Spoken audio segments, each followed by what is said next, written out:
What should we not take in pregnancy? What are the things that we should stay away from? We don't want to be taking anything that is going to be affecting our mental emotional state that could cross the placenta and thus affect the baby's mental emotional state. Yes, you can take colostrum during pregnancy. Yes, you can take creatine during pregnancy. Now, the research on creatine during pregnancy is currently happening, but it's only good. Creatine also is like a naturally occurring thing in our body.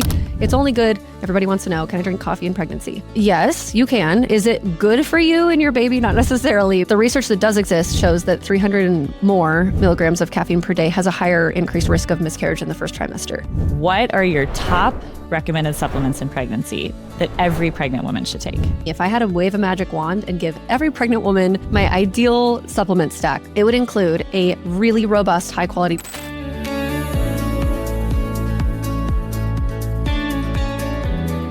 Welcome back to Healthy as a Mother. I am your co-host, Dr. Morgan McDermott, and this is the show for becoming and being a mother, where Dr. Leah and I share the natural women's health guidance and motherhood guidance that you've been looking for through our fresh, functional, and balanced lens. And today I'm going to talk all about what supplements are safe in pregnancy, what are my top recommendations, what are the kind of side ones that I would say are sometimes applicable to certain populations, which supplements are in that middle ground category where there's a little bit of nuance we need to discuss about them, and then which supplements are absolute no-nos. So the nutraceuticals, herbs, different things that people have questions about, they're unsure if they can take them or not. And I'm going to make it crystal clear what should we be taking in pregnancy, what can we consider, and in certain times when we can do that, and then what should we absolutely be avoiding during pregnancy. Let's dive in. All right, Dr. Morgan, I cannot wait for you to gift us with your amazing wisdom and knowledge on all things supplements for pregnancy, because this can be complicated and confusing. There's so much information on the internet. It's hard to know who to trust and what to do. And I am just really excited for you to break this down. So first question out the gate, what are your top recommended supplements in pregnancy that every pregnant woman should take? Yeah. Okay. So this episode was really highly recommended. And so we're going to break it all down. So if you're driving in the car and really need to listen to this episode because you have a lot of questions, it might be one that you're going to need to re-listen to, because we're going to go through a lot of different supplements and some of the nuances, if there are nuances. And then there are lots that are also just either a hard yes or a hard no. So a hard yes for me, if I had to wave a magic wand and give every pregnant woman my ideal supplement stack, it would include a really robust, high quality prenatal. I add the qualifiers of really robust and high quality in front of that because there is so many really well marketed, beautifully packaged prenatals around on the internet these days and just available that have like laughable, fractionable amounts of the nutrients and often in the wrong forms, or a totally kind of random list of nutrients that maybe cover some bases, but they are not what we know a pregnant woman tends to be needing more of while she's creating a new baby and adjusting her entire cardiovascular system, endocrine system. Everything about your body is changing. And so to get a really well-rounded prenatal, there's only a few on the market. And we, choose Needed. We are obsessed with Needed. And that's because you were the one that was the top prenatal formulator for that particular supplement.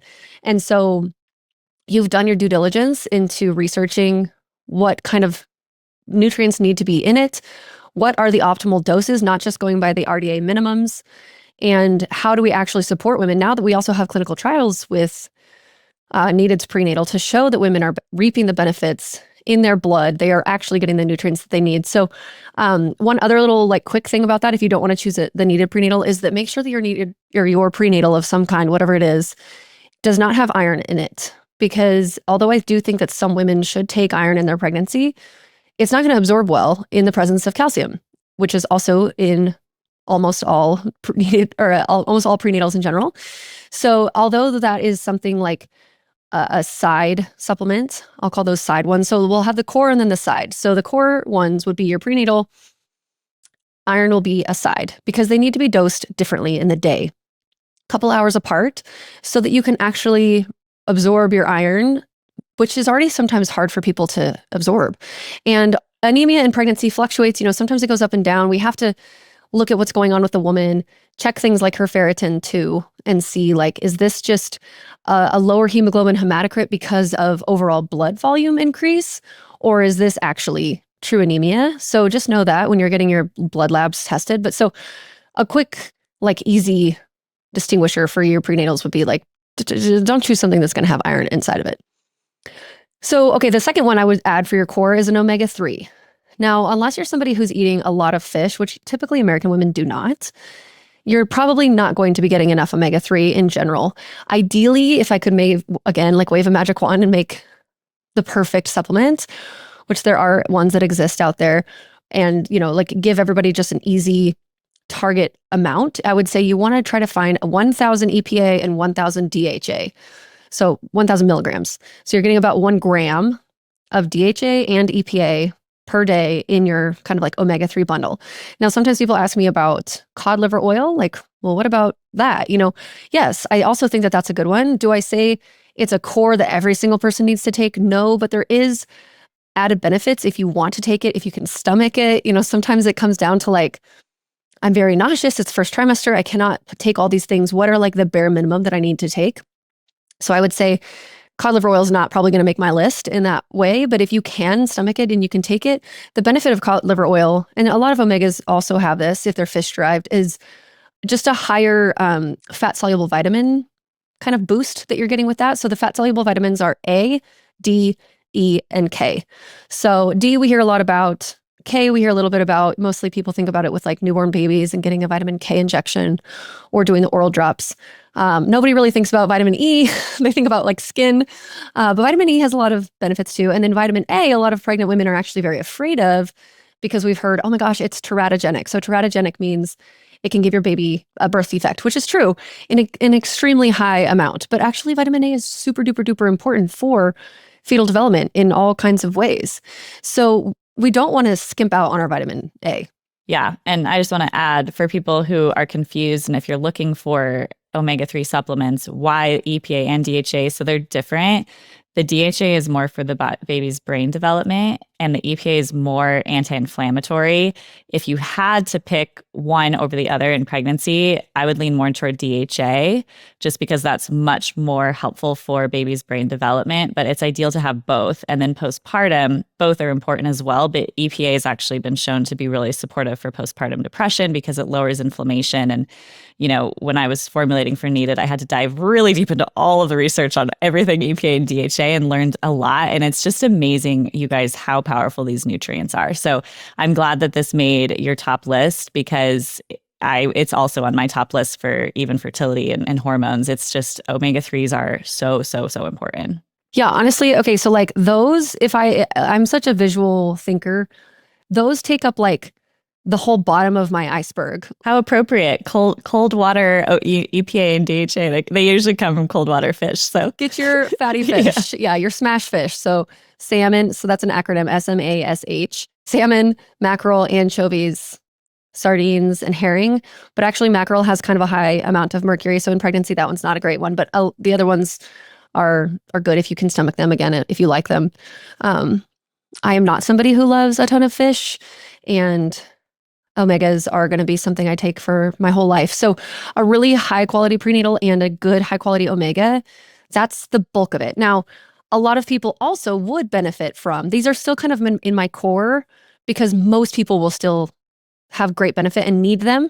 I would say an additional magnesium, something that you take at night, and that's multifold. That's because so Triple Mag by Vital Nutrients is my favorite one because it helps both with things like constipation, which a lot of people have in early pregnancy, also sleep quality, also cramping. So like muscle cramps, leg cramps, things like that can happen to you during your pregnancy. So a lot of, your robust high quality prenatal will have some magnesium in it, but if you need more, you can take more. Again, I would also say vitamin D3, your prenatal will have some, but if you're very low in your vitamin D3, so the reference range is like from 30 to something. I don't even know what it is, but 30 is not ideal. If I saw 30, I would be like, no.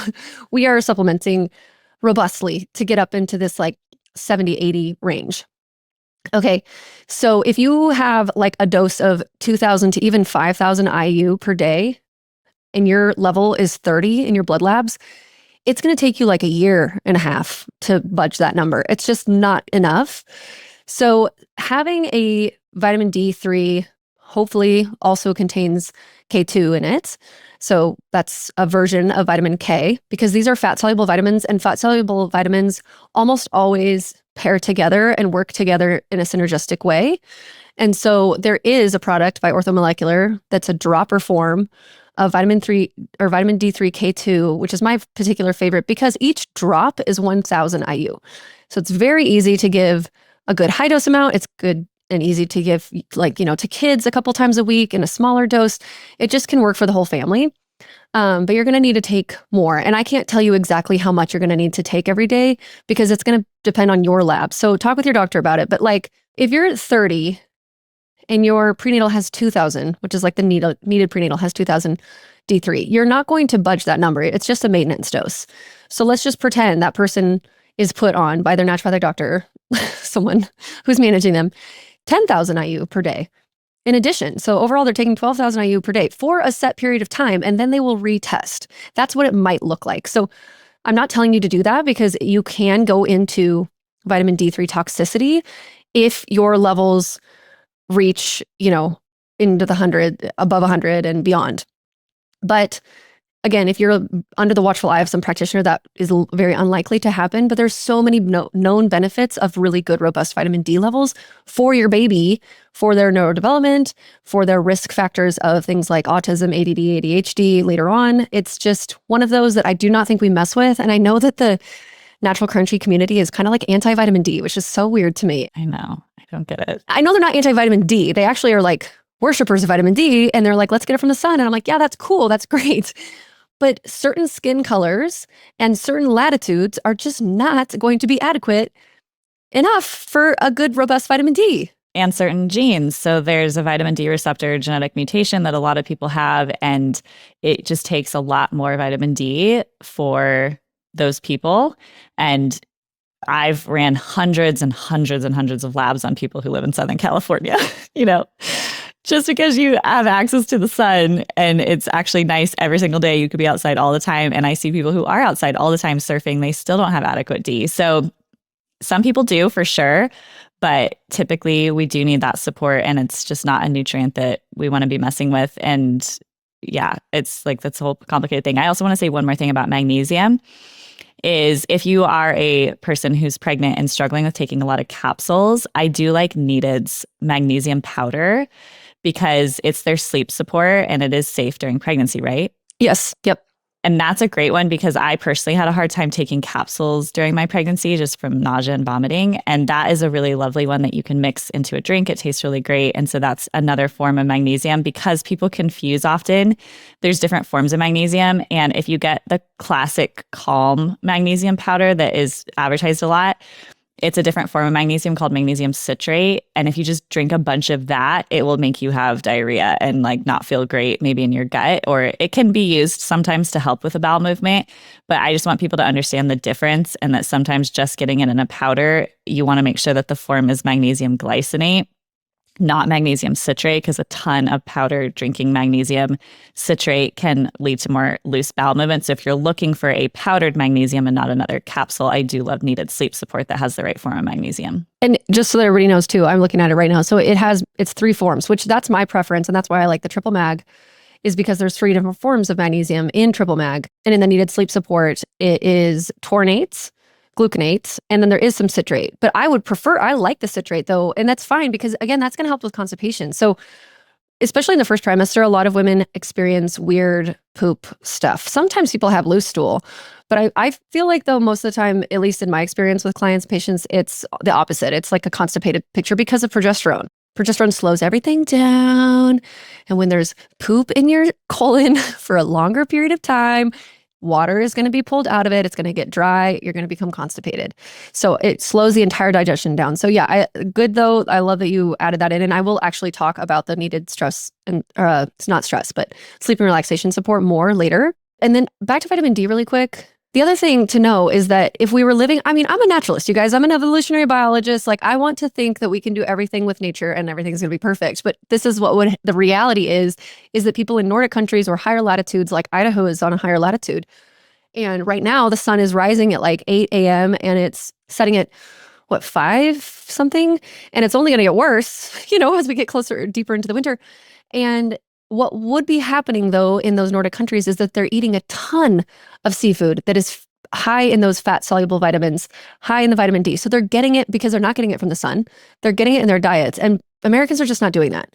And just general, modern people. So you got to get it from somewhere. And yes, is magnesium important, and retinol and vitamin A and your liver and everything is important for your vitamin D? Yes, but sometimes we just need a supplement to get the level higher, because we know we have so many studies that show when the vitamin D is this level, there's all these increased risk. When the vitamin D is this level, all those risks drop off. So it's like, however you need to get there, get there. Okay.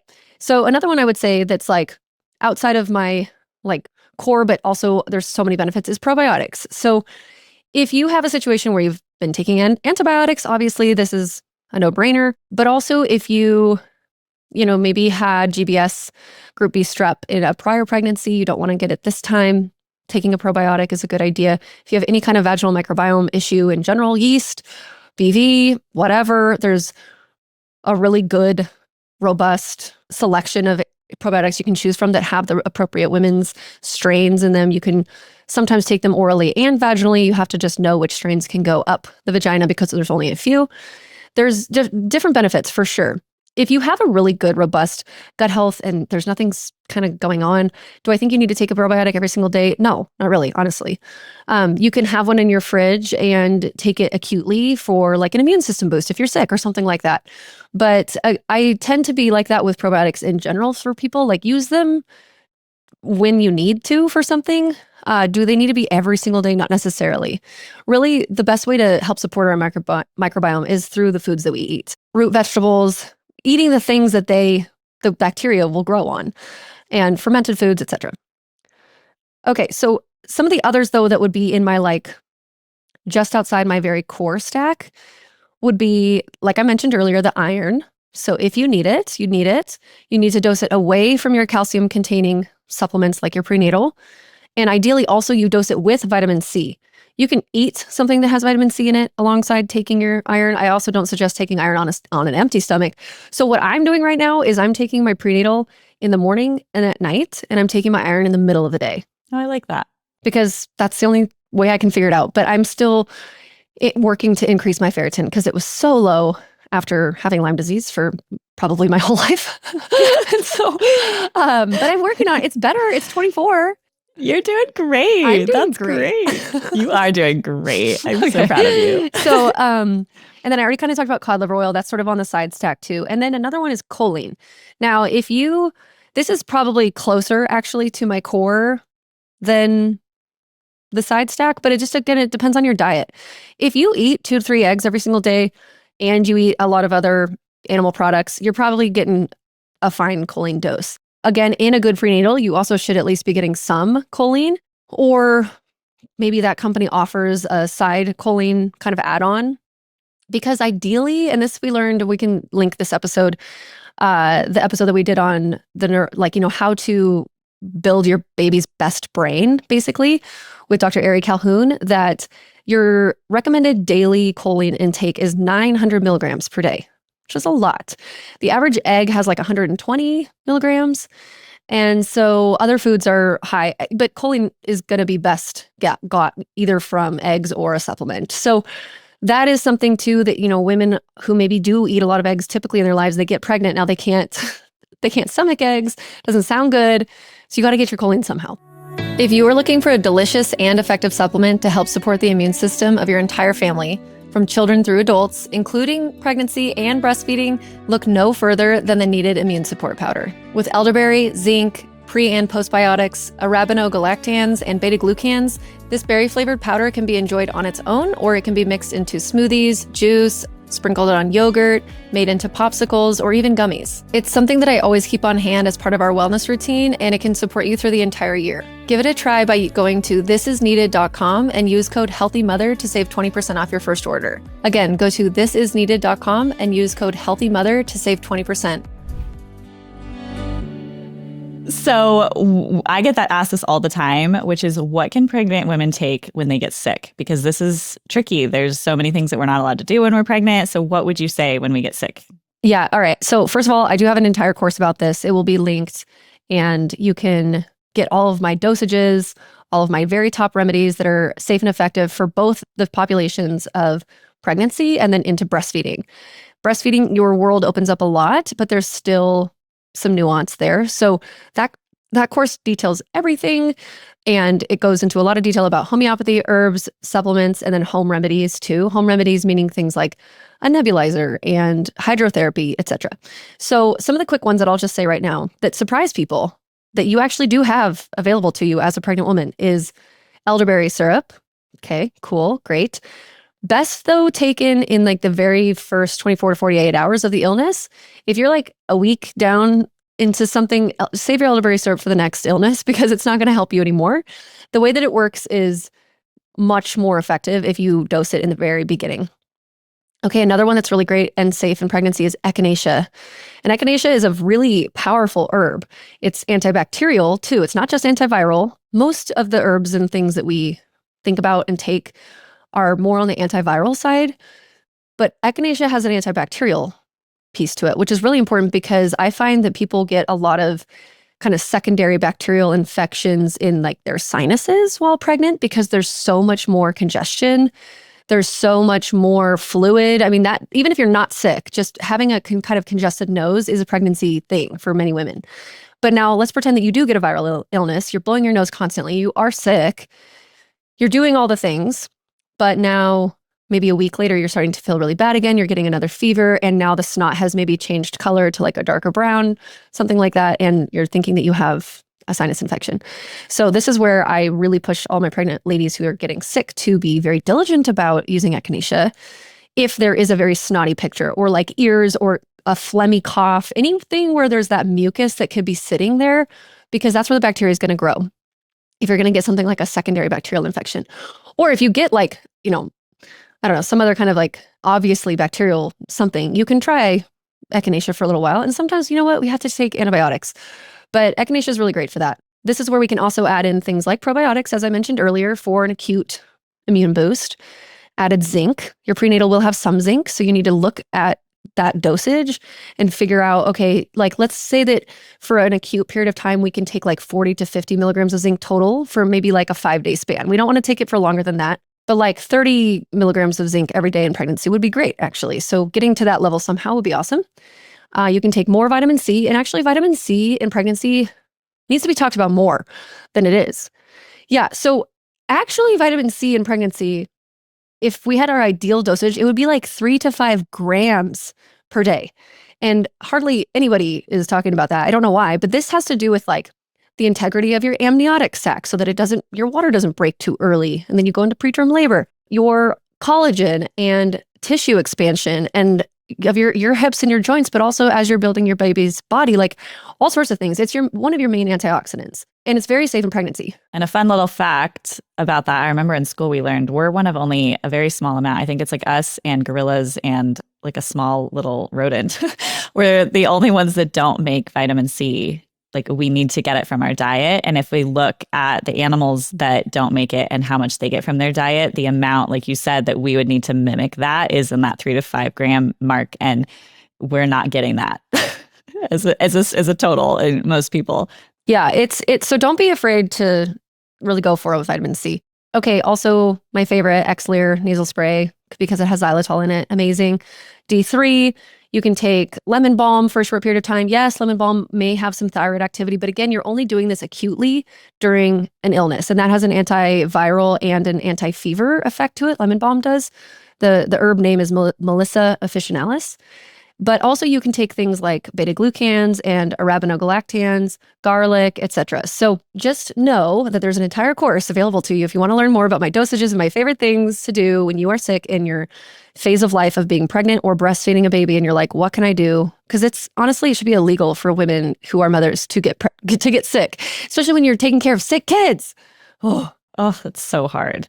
So are there any other supplements that are like totally safe, or are we now getting into the supplements that are kind of okay sometimes, but it's kind of borderline? Okay, so let's just talk about 3 other categories that are safe, and then we'll go into the like middle ground and then the big red nose. Okay, so For tea, sometimes people are not coffee drinkers. They just want to drink tea, or they've heard that there's supportive herbs. I'm just going to list off a few. This is not an extensive list, but nettle, amazing, oat straw, alfalfa, dandelion root even, and then red raspberry leaf tea. So this one is controversial. And some people are going to say, no, you need to wait on red raspberry leaf tea until the third trimester or sometimes second trimester. And here's the thing. If you do have a very irritable uterus or you've had miscarriages and loss in the past, maybe we just hold off because the benefit, it's like a moot point. Like, do we need to do it in the first trimester? Like, no, we don't really need to. But I also think that like the vast majority of people are going to be totally fine with drinking some red raspberry leaf tea. It does have a uterine tonic aspect to it, especially if you've been drinking it prior to becoming pregnant. Maybe you were doing it as part of your preconception and then you get pregnant. I think it's probably very safe and fine, but a lot of people want to be extra cautious. So I just have to say that you're going to hear some controversial things about red raspberry leaf. So you could just focus on the others for now. Okay. For sleeping, because sometimes people have very rude, mean pregnancy insomnia. They're like, what can I do about this? Real quick list, some things that are safe in pregnancy: lavender, L-theanine and L-glycine, or glycine, and chamomile. So those latter three, the theanine, glycine, and chamomile, are all also part of the needed sleep and relaxation support. And so that is safe in pregnancy. That whole product, you can just like get a nice little wham bam, thank you ma'am kind of product to help you with sleeping if you need it. It would also obviously then be safe in breastfeeding. So if you have troubles in your sleeping with postpartum, which is such a mean thing too, like maybe, you're having a hard time falling asleep between wake ups with your baby. I know that very well now. After my fourth postpartum, it was so hard. These kinds of things can be helpful to create more sleep pressure so that you have an easier time falling back asleep. Okay, and then melatonin too. So I'm not like a huge fan of melatonin all the time because I think that, we just need to be cautious. But again, under the guise of, or the direction of some practitioner, melatonin can be safe too. And then a few others that are just trending right now or that people are talking about that you might be curious. Can we do this during pregnancy? Yes, you can take colostrum during pregnancy. Yes, you can take creatine during pregnancy. Now, the research on creatine during pregnancy is, currently happening, but it's only good. Okay, creatine also is like a naturally occurring thing in our body. It's only good. There's nothing bad about it yet so far. Would I say overarching everyone should be taking it? No, but there are also particular populations who may be more at risk for things that creatine is really helping. Like if for some reason they know that their baby might have like a neurodevelopmental issue or a blood flow restriction, because of the way that creatine helps with ATP production, there's some really good research and stuff that's happening there. It's very fascinating. Yeah. The only thing I would say about that is making sure you get a good high quality source, because I know that there was some concerns with some of the products out of China and some other places that were maybe not good. So just making sure that wherever you're getting your products from, you trust the company and that it's really high quality. Yes. And so I like the brand. I like Thorne. I like Now Sports. They have a good one too. But yeah, you don't want to just be going and getting Joe Schmo creatine. Also, I think that the creatine gummies that are very trendy right now online are such a joke because each one is 1 gram and you need to get to like 5, 10, somewhere in there, grams of creatine to have any kind of therapeutic benefits. And they're so expensive. It makes no sense. Just get a powder and mix it with your water. Also, if you mix it with electrolytes, you can't even taste it. So tastes delicious. I know. Yeah, it's great. So speaking of that, electrolytes, also safe in pregnancy, actually very highly recommended. I'm obsessed with Relight. I mean, I know you are too. Redmond is just a really good company. They're like Needed, where it's like, oh, such a sigh of relief to find a really good high quality company that makes a really good high quality product and has not ruined it somehow in some way, shape, or form. So if you like the saltier electrolyte taste, like Element or something like that, you will like Relight. If you want something that's not so salty or something that you can't taste at all, then I would suggest maybe the Needed electrolytes, or Trace Minerals has a product called Concentrace. And those you just put like a few drops in your water. Like I'm talking 3 or 4 drops per 8-ounce glass, and you shouldn't be able to taste that. There's another good one called Beam, BEAM, that has like no flavor. Okay, and then so colostrum, creatine, collagen, yes, it's a great one for pregnancy. We love collagen. Oh, digestive enzymes. Yeah, if you're having a hard time breaking down your food, which a lot of pregnant women do, that's a great one. And then like, this is kind of random, but CoQ10, a lot of women are taking CoQ10 prior to getting pregnant. And they're like, can I keep taking this. You can, you don't have to, but yes, you can. Yeah, perfect. Electrolytes are trending, yes, but they have been in need of our human bodies for all of time. And if you're drinking another popular and delicious salty electrolyte, here's why you should be drinking Relight instead. First of all, have you ever considered the salt source of these other brands? Because most of them just use table salt. Yeah, table salt. You don't want that. Redmond's Relight Powders uses their unrefined ancient sea salt that they mine in Utah. This salt source contains 60 plus trace minerals along with calcium, chloride, potassium, and magnesium in 2 different forms, glycinate and malate. The minerals that they use in the Relight powders are all in the appropriate proportions and forms too. The metabolic needs of pregnancy, healing postpartum, and milk making require more minerals than in other times of your life. Pregnancy itself demands huge increases in your blood volume, which takes, more minerals. Relight is the perfect blend to be sipping during your pregnancy or during your labor even, and especially while you're breastfeeding. It tastes amazing, and my favorite flavors oscillate between mixed berry, lemon lime, and the strawberry lemonade. But you can try a sample pack and try all the flavors for yourself and see what you think. Use code HEALTHYMOTHER to save 15% on your entire Redmond order. That includes their OG sea salt, other seasonings, bentonite clays, toothpaste, and more. So tell us, what are some supplements that are maybe safe sometimes, but are not safe to maybe take all the time? This is kind of the middle ground, it depends kind of supplements. Yes. Okay. So what I would say is, everybody wants to know, can I drink coffee in pregnancy? Yes, you can. Is it good for you and your baby? Not necessarily, but it's not going to be detrimental until we're getting past 300 milligrams of caffeine per day. So I say, just to be very conservative, if you can stay under the 200 milligram range of caffeine, you should be fine. The research that does exist shows that 300 and more milligrams of caffeine per day has a higher increased risk of miscarriage in the first trimester. Can I also say something about coffee? I'm like the negative Nancy that keeps popping in. If you are going to choose coffee, though, again, being mindful of it, because coffee is one of the highest mold-inducing foods. So a lot of coffee has a lot of mold and a lot of pesticides and herbicides.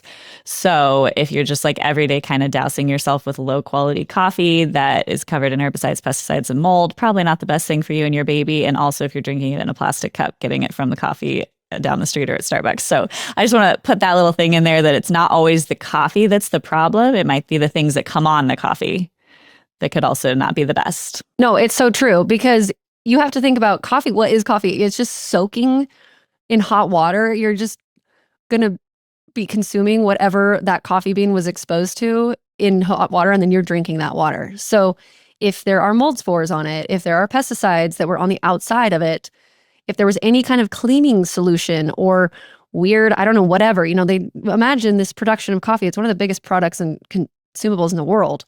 So yeah, you got to get it from a good source. So on that same vein, green tea, probably a better choice overall, because at least there's a bunch of health benefits.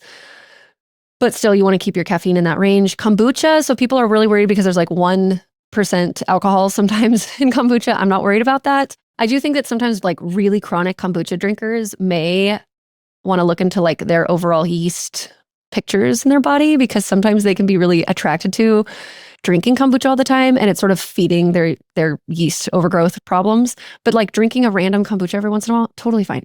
Even if you drink it once a day, again, totally fine for your pregnancy. I just do have curiosities about that. Yeah, they can be high in sugar. They can sneak a lot of sugar into kombucha too. And so people think it's a health tonic. And there's some caffeine in kombucha too. Okay, N-acetylcysteine, so NAC, is actually a really beautiful, amazing supplement. And even during pregnancy, when you're ill, or even if you've had a toxic exposure, I don't know, I'm trying to think of something. Going on an airplane, airplane flying, I think is both immune system and toxic-y, where NAC might be helpful. That's a great one. Okay, so you have had a toxic exposure. Also, maybe you're wanting to support your immune system. NAC is great. So NAC is also great for just illness in a situation where there's a lot of mucus, because it helps to thin the mucus out so that you can expectorate it. So you can either blow it out your nose, you can cough it up out of your lungs, you can get it out. It's also, though, the precursor for glutathione, one of the 3 precursors. So you're giving your body this nice antioxidant boost, hey, here's this NAC, go make more glutathione so that we can handle the things that are in our body. So that brings me to glutathione, taking glutathione in pregnancy. I think under the guidance of a practitioner who can be using it with you acutely for something that's going on, it can be fine. But it does have this like, pushing detox kind of picture to it. So do we want to take it every single day? No. Okay, inositol. So sometimes people are getting pregnant on inositol because they have PCOS, or sometimes people are taking inositol during their entire pregnancy because they have something like Hashimoto's, thyroiditis. And in those cases, again, I think there's a lot of benefit. I feel like you probably have more experience with inositol. Yeah, I mean it's a nutrient that I wouldn't say is super harmful. It's just, again, anything when it comes to pregnancy, we don't want to take anything that we don't absolutely need because we don't know everything, and there's so much more that we are learning about, and it's just added things. So it's not like I think it would be harmful, especially if metabolic blood sugar stuff is your issue. If you did have PCOS or you had some sort of metabolic issue where you were having blood sugar issues, those can continue during pregnancy. And so would I rather you be on inositol than metformin during your pregnancy or something like that? Absolutely.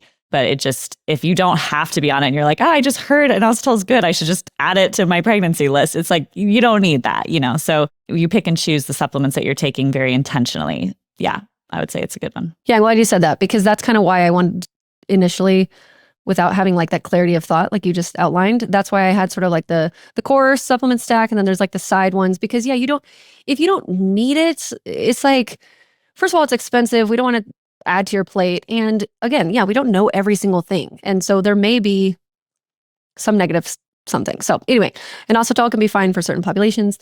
Mushrooms. So people, the adaptogenic mushrooms, reishi, lion's mane, etc. So I think that reishi is beautiful and wonderful and great. Again, do you have to take it? No, but if you're like obsessed with it, you love it. It does have a nice calming effect to the nervous system. Fine in pregnancy. Lion's mane though, because it has a neurodevelopmental neuroplastic effect, which is really cool in adults. I just worry. It's just one of those I'm not willing to take the risk as you're building a brain, of a new baby. Like why? We don't need to do that right now. So unfortunately, if you've been using it for your own memory and cognition and you're sad to have to start taking it, I get it. And sorry, like you can take it again later. Like that would be one in breastfeeding that I'd be totally fine with. Just not during pregnancy. Okay, so then now I'm re-mentioning red raspberry leaf tea. Like again, it has its little bit of a nuance. It's not like a huge red flag though in my mind. Okay, Vitex, chaste tree berry. Sometimes people are getting pregnant on chaste tree berry, or sometimes called Vitex, like whatever the name, there's always two names for herbs, and they're using it to help regulate their cycles. It has a progesteronic effect. So the nuance here with Vitex is that if you get pregnant on Vitex, ideally you have one of two options. You stay on Vitex your entire first trimester, or you get on supplemental progesterone, because the fear is that if you pull it, let's say you're like 6 weeks pregnant and then you're like, oh shoot, I don't know if I should be taking chaste tree berry while I'm pregnant. I'm going to stop taking it. But now maybe that's actually been hiding a little bit of a low progesterone that you had, and it's been keeping you pregnant. And we don't want to pull it and then now have a miscarriage simply because there wasn't enough progesterone. So you can test, you can figure out your number, you can supplement, or you can continue taking on it. But just know that like little nuance that you'd want to take it for your whole first trimester and then you can stop. Greens powders, people always want to know, can I take a greens powder in pregnancy?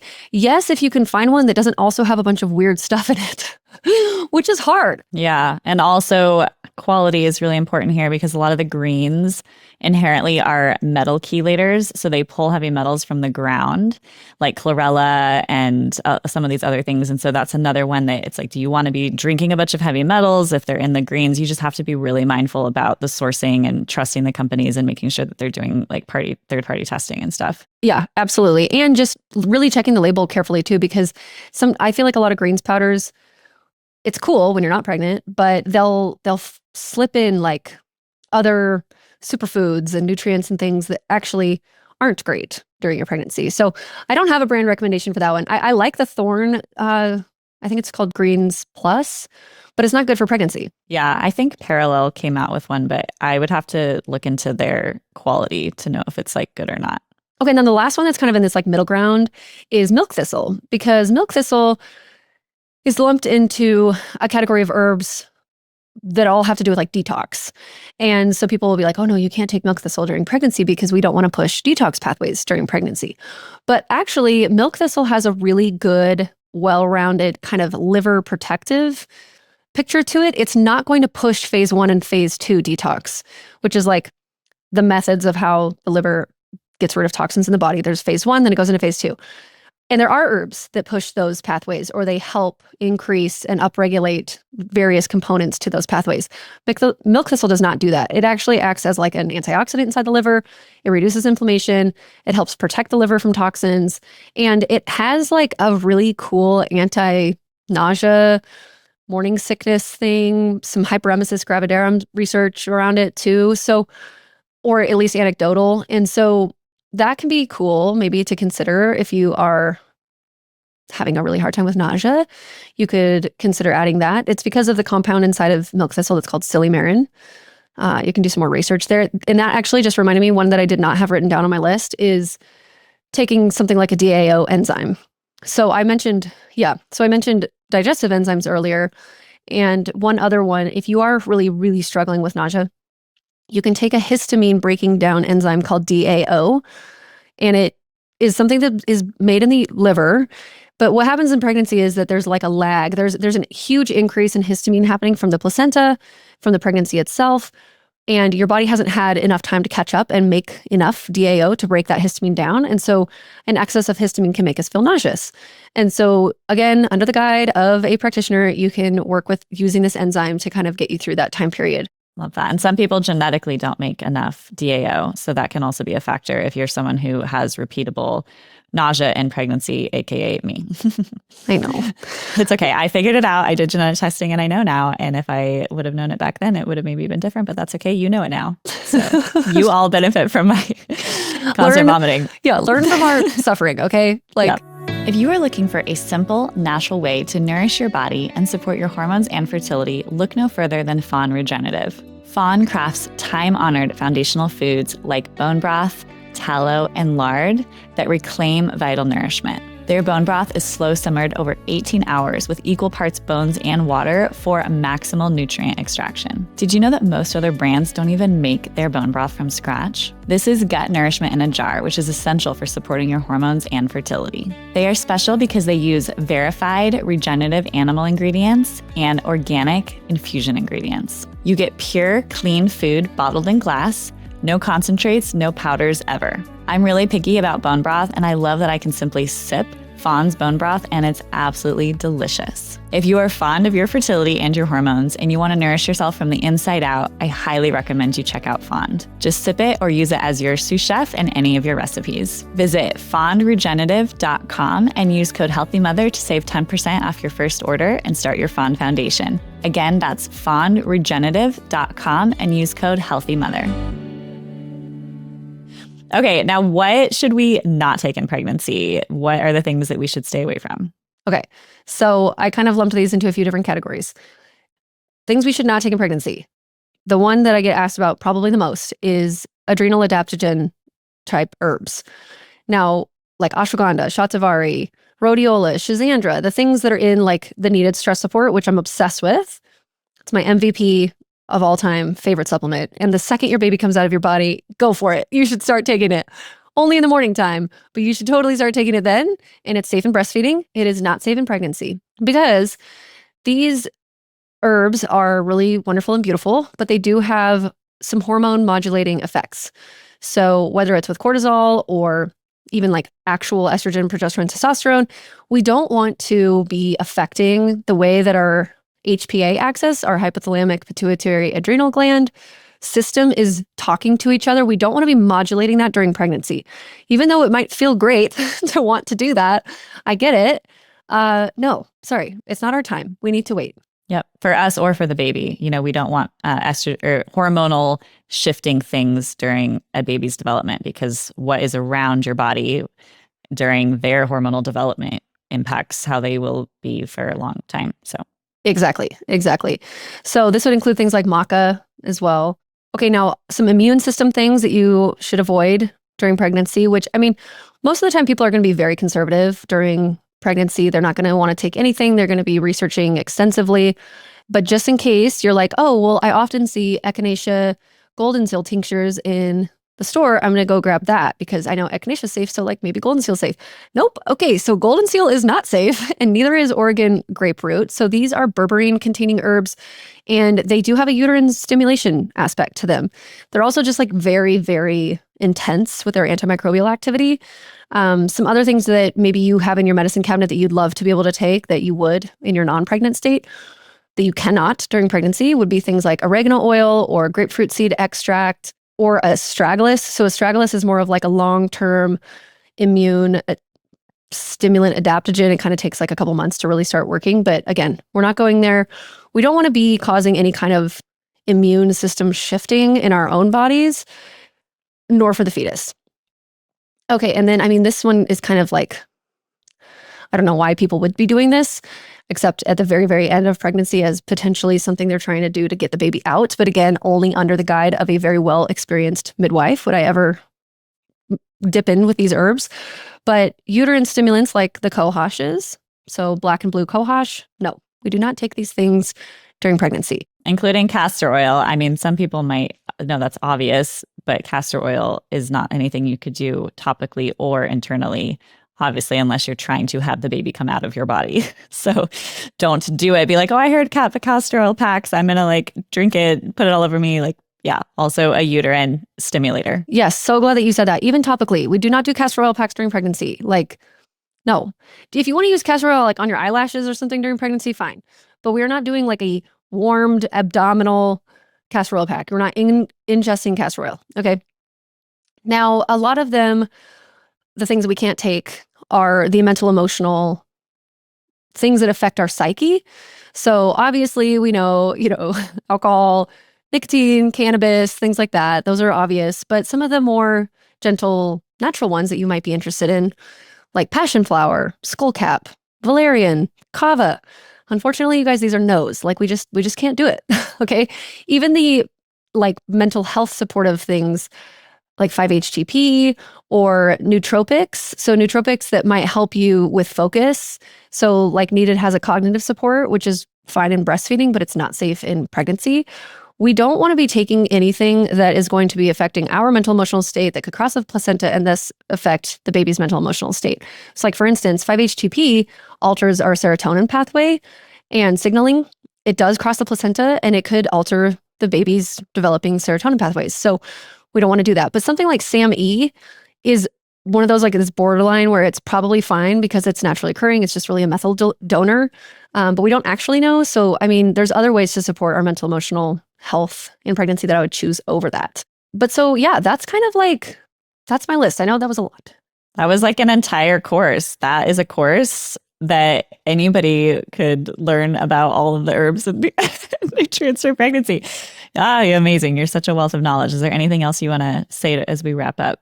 Okay, one thing I do want to say, because people are going to be like, do you have research? Do you have papers to show this? Here's a lot of the time we don't. And that is just a clinical reality that like, as a clinician, we know we sometimes don't have exact data to show that something is indicated for a particular problem or safe in a particular population, but we use our historical contexts and our known, sometimes anecdotal, but like clinical context to say that this is fine. And so there is going to be, if you're one of those really, really research data-driven people, you'll be disappointed to find that there's not a lot because pregnancy and breastfeeding are protected populations. It is unethical to do randomized double-blind controlled trials on these populations because what if we were actually doing something negative to their body? So that is, you just have to know that. And I feel like I'm pretty conservative in pregnancy because why? Like to me, there has to be a really good reason that we're going to take something because it's going to help and mitigate risk on the back end. Like for instance, taking a higher dose of echinacea for 5 days so that I can avoid antibiotics to me is a good idea, even though echinacea does actually have pretty good safety research in pregnancy. But people might be like, I don't know, worried about that for some reason. Or NAC, like I would totally double up those two therapies together when I had something going on. But then, you back off, you stop. It's a dynamic dance. It's always best under the guidance of a practitioner who can help you with this. But certain things like homeopathy, always safe in pregnancy, and breastfeeding and a 5-second old baby, So have at it with your homeopathy. These supplements I wanted to talk about, though, are like more in the either herbal or nutraceutical category. So yeah, that's what I would say. Just like have caution. I'm not your doctor. This is not medical advice. This is all educational. You need to talk with somebody and be under their guidance so that you have that kind of clinical eye that knows what to look for. Yeah, I love that. Thank you so much, Dr. Morgan, for everything. And this has been awesome. Thank you. If you are pregnant or breastfeeding and wondering what you can take if you become ill, have allergies, or get a UTI, you can take my Managing Illness While Pregnant and Breastfeeding course and get all the answers to those questions with my favorite, most effective remedies, ranging from homeopathy to herbs to supplements to home remedies. I cover all of the different things that I think are the most effective strategies for this protected population, which, no, you are not just left in the dust. You don't have to just suffer because you're pregnant or you're breastfeeding when you get a cold, flu, have allergies, or a UTI. There's actually a lot that we can do, and I walk you through all of the proper dosages, the things to think about, and the different strategies and ways that you can combine these therapies for the most effective management. So go to the link in my show notes here for that Managing Illness While Pregnant and Breastfeeding course, or you can go to my website, milkmedicine.com, and find it there. I hope it helps. In order for others to hear this information, please leave a review with Apple Podcasts, subscribe, and share with a friend who would benefit from this content. Please remember that the views and ideas from this podcast are for informational purposes only and are not intended to be a substitute for medical care of any kind, including the diagnosis and treatment of any disease. Consult with your provider before integrating any of this information into your own healthcare plan. A healthier future starts now, and it starts with you.